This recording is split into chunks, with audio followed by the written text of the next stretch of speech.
Okay, so The Wolves of Willoughby Chase by Joan Aitken, Chapter 8. Bonnie did not last long in the kitchen. The second time that the cook hit her with the frying pan, Bonnie picked up the sauce boat full of rancid gravy and dashed it in the cook's face. So Rachel, you wanted to know what rancid means. Rancid is smelling or tasting unpleasant as a result of being stale. There was a fierce struggle, but the cook, one Miss Moleskin, a large, stout woman with a savage temper, at last thrust Bonnie into the broom cupboard and reported her to Mrs. Brisket. Mrs. Moleskin was used to having a dozen terrified small slaves running hither and thither at her beck and call, and announced that she would not have Bonnie working under her. Accordingly, after a punishment which consisted of losing all her meals for 2 days, Bonnie was put on to doing the outside work, which was considered a terrible degradation. And you wanted to know what degradation means. Well, degradation comes from degrade, a condition or process of degrading or being degraded. So you'll need to know what degraded means. What degraded means. Caused to suffer a severe loss of dignity or respect, demean. In fact, she did not mind it half so much as being in the squalid kitchen. Okay, so you ask what squalid means.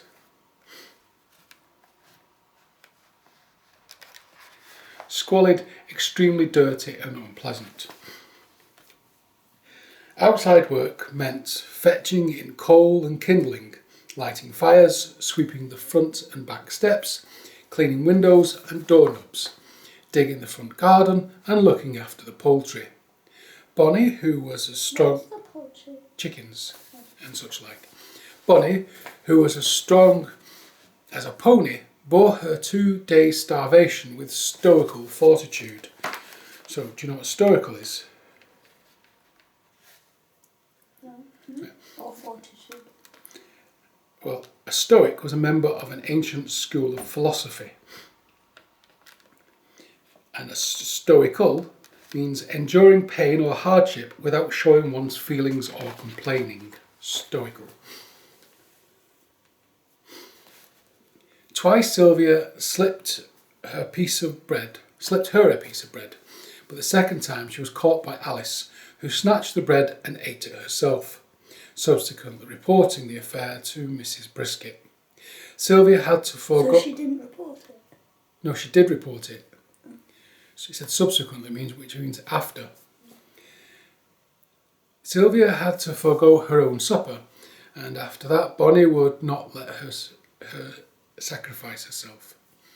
One dark, foggy afternoon, when Bonnie, shivering in her thin overall, was sweeping snow off to the front path, she suddenly heard a familiar whisper from the other side of the front railings. "Miss Bonnie! Miss Bonnie!" "Simon!" she cried out joyfully, almost dropping the broom in her surprise. "Miss Bonnie, why ever are you doing work like that?" "Hush!" breathed Bonnie, looking back at the house to make sure that Mrs. Brisket was not watching from one of the windows. "They sent us to school here, Simon, but it's more like a prison. We can't stand it. We're going to run away." "I should think so too," said Simon with indignation. "Sweeping paths indeed. And in that thin apron. It's downright wicked." "But Simon, what are you doing in Blackburn?" "Came in to sell my geese, of course," he said, winking cheerfully. "But to tell the truth, I was looking for you, Miss Bonnie. James and Patton asked me to come. We were all uneasy about you and Miss Sylvia. What'll I tell them?" At that moment a coal cart appeared and stopped outside the house. The coalman banged on the front door, shouting, "Coal up! Coal up! Coal up!" Mrs. Brisket came out and ordered 30 sacks. "Here, you," she said sharply to Bonnie. "Help the man carry them to the coal cellar. Who is that boy?" She eyed Simon suspiciously. "Geese for sale, geese for sale. Anybody want my fine fat geese?" he called, displaying the 2 geese he was carrying under his arms. Mrs. Brisket's eyes lit up. She strode down the garden to the gate and prodded the 2 geese with a knowing finger. "I'll give you 5 shillings each for them, boy." "10," said Simon. "Ridiculous. Not a penny more than 7 shillings. 15 shillings the pair, ma'am, and it's a special price for you because I never can resist a handsome lady, said Simon impudently. Gutter snipe, said Mrs. Brisket, but she paid over the 15 shillings and told Bonnie to put the 2 geese in the fowl run. In fact, the price was a ridiculously low one, as she well knew. I'll carry in your coal for a brown, ma'am, Simon suggested. Very well, she dug in her purse for another coin. You can help the girl. The school inspector is coming to dinner in half an hour, and I don't want the children running to and fro and getting in the way when he arrives. Simon picked up one of the sacks without more ado and humped it across the garden to the coal cellar entrance. A flat door directly under Mrs. Brisket's drawing room window. Mrs. Brisket unlocked the door and he tipped the coal down the chute and ran back for another load. By the time he returned, Mrs. Brisket had gone indoors, leaving the key in the lock. Simon glanced round to make sure that he was unobserved. The coalman, considering that his help was not necessary, had climbed back onto the seat of his cart and gone to sleep. Simon scooped a handful of snow aside and, pulling a knife out of his pocket, carved from the ground a hunk of yellow clay, which he warmed and rubbed in his hands until it was soft. Taking the large key from the cellar lock, he pressed it vigorously into the clay, first on one side and then on the other, until he had 2 clear impressions of it. Then he put the key back in the lock, wiped off his muffler, damped it in the snow. Muffler? That might be a face mask or something. Let's have a look.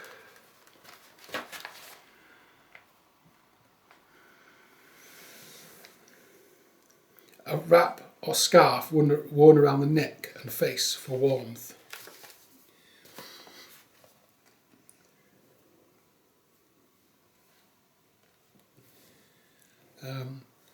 Whipped off his muffler, damped it with snow and wrapped it carefully around the lump of clay, which he placed under some bushes. By the time Bonnie came running back from shutting up the geese, he was hard at work carrying his 5th sack of coal. Don't you try to carry on, Miss Bonnie, he said with horror, as she went matter-of-factly to the cart. They're far away and too heavy for you. They're far and away too heavy for you. I'll take them in the wheelbarrow, Bonnie said, and fetched it from the shed. Mrs. Brisket would dock me of my supper if she looked out and saw that I was letting you do all the work. Does she do that? Simon was horrified. Does she starve you? Not me, Bonnie said cheerfully. I soon found out what to do. When she cuts one of my meals, I make up on raw eggs. I didn't much like them at first, but when you're really hungry, it's surprising what you enjoy. You mustn't stay here, Simon exclaimed. Will you help us run away, Simon? That I will. But Simon, if we're to escape, we shall need some clothes. That's what has been worrying me. She has taken our own things and our purses with our money, so that we can't buy other things. And if we walked about in these overalls, everyone would know that we were escaped from the orphan school. I'll bring you clothes, he promised. Boys' things would be best. I'll go to feed the hens every evening at 6. I go to feed the hens every evening at 6. You could meet me then, by the hen houses, as soon as you've got the clothes. If you went to Pattern, I'm sure she could give you something. The difficulty will be to get Sylvia out of the house, for she never has an excuse to come outside except in the morning when she's hanging up the washing, and it would be too dangerous then. Wait till next week and I'll have a key made to get you out. You can get into the coal cellar from the inside. And can you get into the coal cellar from the inside? Bonnie nodded. All too easily. She locks us into it as a punishment quite often. Then I'll give you a key to the outside door and you'll only have to contrive to be locked in. Bonnie flung her arms around his neck. Simon, you are wonderful.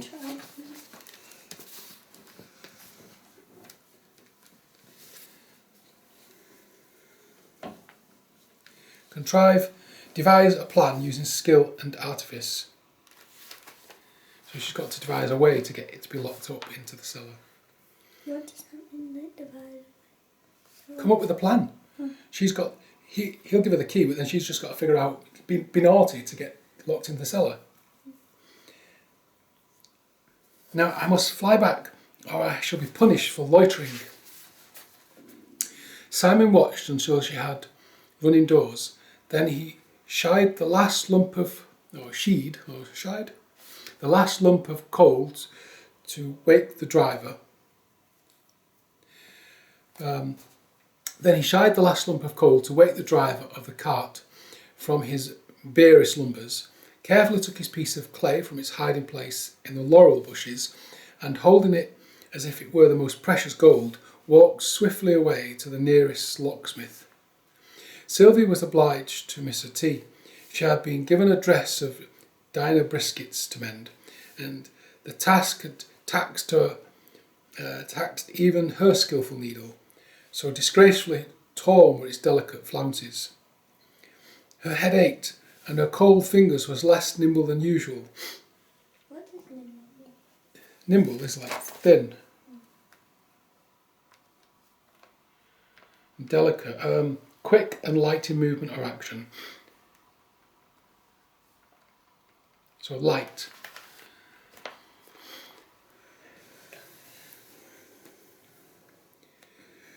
Consequently, the dress was not finished when Diana wanted it. She flew into a passion, slapped Sylvia, and told her mother that number 98 was lazy and refused to work. In consequence, Sylvia had to stand at the back of the dining room with the other wrongdoers at tea time, while Bonnie burned with sympathetic fury.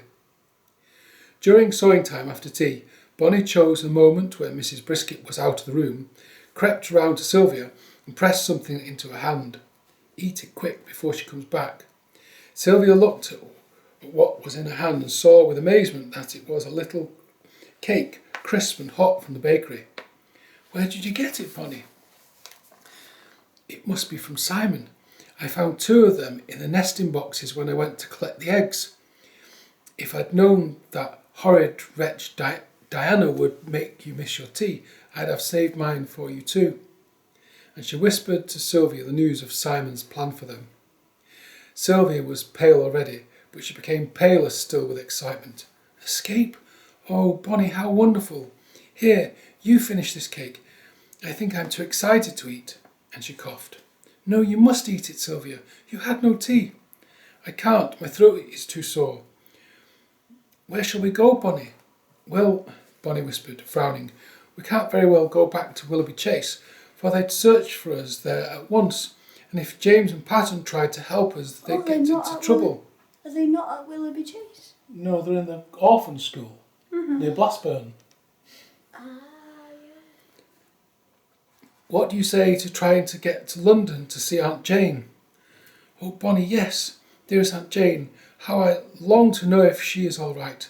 Sylvia spoke with such enthusiasm that she coughed again. But how shall we get there, Bonnie? It's such a long way, and we have no money for train tickets. I have thought of that. Very soon Simon will be driving his geese up to London for the Easter fair at Smithfield Market. Easter falls at the end of April this year, and he will want at least 2 months to get there. Yeah, 2 months, a long way to get to London. And we could go with him. Hush, whispered Bonnie. For at this moment the door opened and Mrs. Brisket re-entered the room.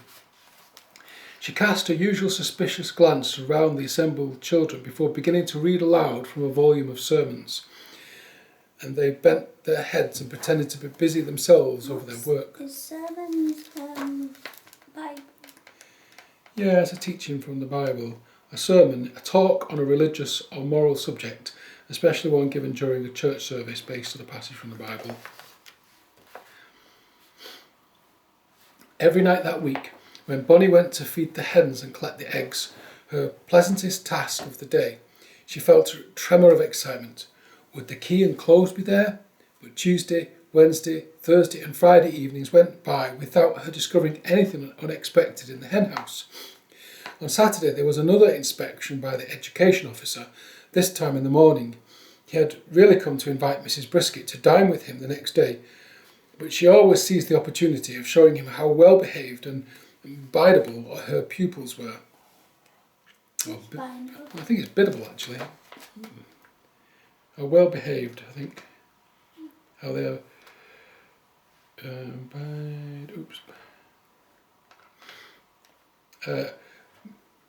Meekly ready to accept and follow instructions. What is meek?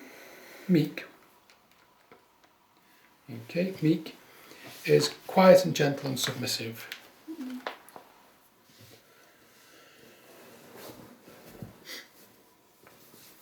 And she had them all standing in rows for an hour before his arrival.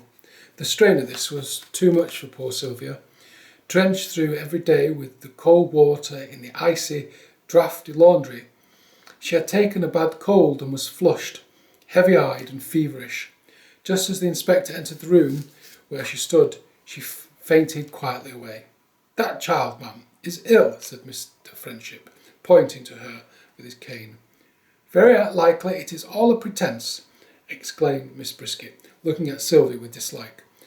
But on inspection it was plain that Sylvia's illness was genuine enough, and Mrs. Brisket angrily directed two of the big girls to put her to bed in a small room on the ground floor, where sick children were kept so that they could not give the infection to others. A basin of cold porridge was dumped in her room, and, as she was much too ill to eat it, she would have fared badly had Bonnie not come to her aid. Bonnie, discovering at dinner time that Sylvia was missing, whispered to the friendly Emma to ask where she was. "Ill, in the little locker room." "Ill?" Bonnie turned pale. She had suspected for several days that Sylvia was ailing, though Sylvia always stoutly denied it. If she was ill, how could they escape? On the other hand, if they did not escape, what would become of Sylvia? It was not impossible, Bonnie thought, that she might die of neglect and ill attention in this horrible place. With great daring, Bonnie took a chance when Mrs. Brisket was inspecting the dormitories upstairs, and ran in to visit Sylvia, whom she found conscious but dreadfully weak, flushed and coughing. A cup of cold water stood by her bedside. "Here," whispered Bonnie. "Here, Sylvia, swallow this down. It's not much, but at least it's nourishing and warm." And she pulled from her pocket an egg, only 5 minutes laid, tossed the water from the cup out of the window, broke the egg into it, and beat it up with her finger. "I'm sorry, Sylvia. That is so disgusting, but it will do you good." Sylvia gazed with horror at the nauseous mess, but Bonnie's bright, pleading eyes compelled her to swallow it, and it slipped more easily than she had expected down her sore throat. Then, hearing Mrs. Brisket descending the upper stairs, Bonnie covered Sylvia as warmly as she could, gave her a quick hug, and dashed silently away. That evening, when Bonnie fed the hens and searched for eggs, she put her hand beneath one warm, protesting feathery body, and felt something hard and long among the eggs, a key. She pulled it out and found attached to it a label which said, in Patton's printed script, "Tomorrow night at 10, look under the straw bales." Bonnie ran to the bales of straw which were kept for the nesting boxes, and found behind them 2 warm suits of clothes, a boy's with breeches and waistcoat, and a girl's with a thick woolen skirt and petticoat. Both were of course material such as tinker children wear, but well and stoutly made, and tinker, let's find out. Tinker, an itinerant mender of pots and kettles, etc.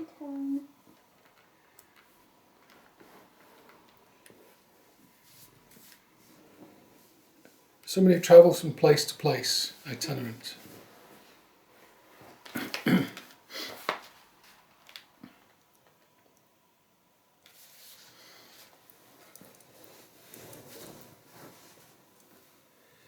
Both were of coarse materials such as tinker children wear, but well and stoutly made, and both had beautiful thick sheepskin jackets lined with their own wool.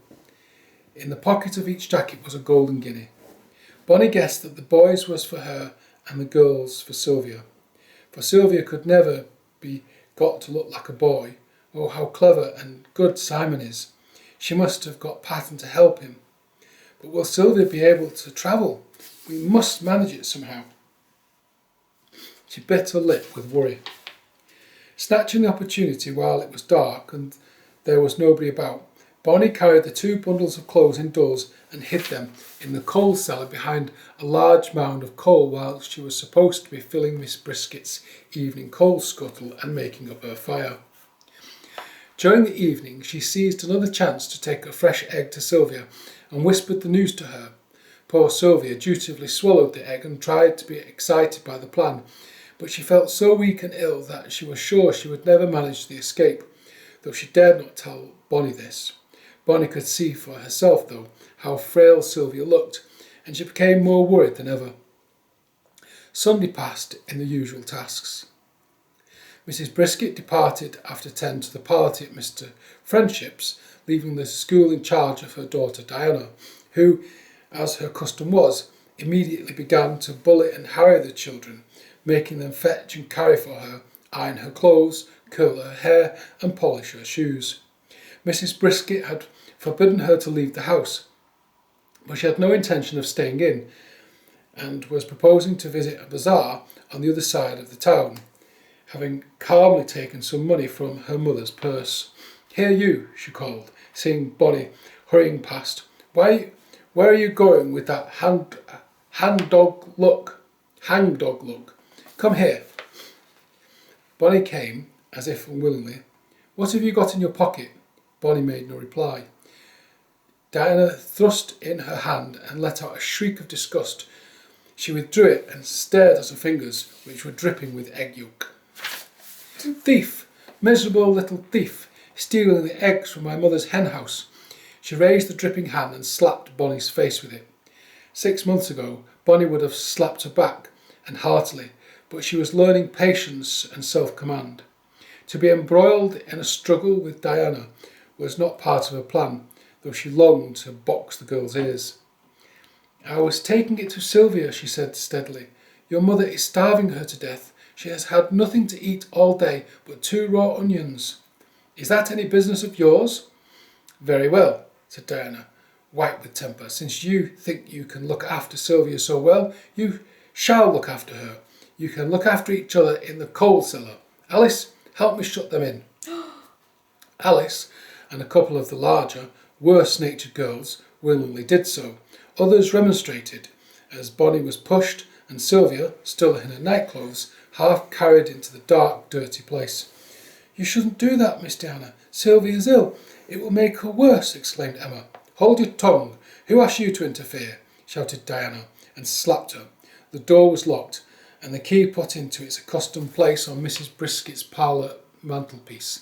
Then, after making sure that everyone was in a properly cowed frame of mind, Diana wrapped herself in a velvet cloak and went out to the bazaar, locking the front door and taking the key with her. Meanwhile, Bonnie, in the coal cellar, was congratulating herself on the success of her idea as she swiftly helped to dress the trembling, shivering Sylvia in her new warm clothes. "There, Sylvia, now don't cry, there's a lamb, for I feel sure Simon will have some good plan and will be able to take us to a place where you can be properly cared for. Don't cry." But Sylvia was too weak to hold back her tears. She sat obediently on a large lump of coal while Bonnie prepared to change her own clothes. But before she could do so, there was a creaking of the lock and the door softly opened. Not the door to the garden, but the one through which they had been thrust in. A head poked round it. Emma's. "Bonnie, Sylvia, are you all right? Can you come out and get warm? Diana's out and Alice has gone to bed." Bonnie felt the tears prick her eyes at this courageous kindness on the part of Emma. But how ill-timed it was. Any minute Simon might arrive, and she did not want anyone to know that he was helping her with their escape. She whispered to Sylvia, "Wait here, Sylvia, for 2 minutes, only 2 minutes, then I'll be back," and ran swiftly to the cellar door. Outside stood Emma and a large number of children, all deathly silent.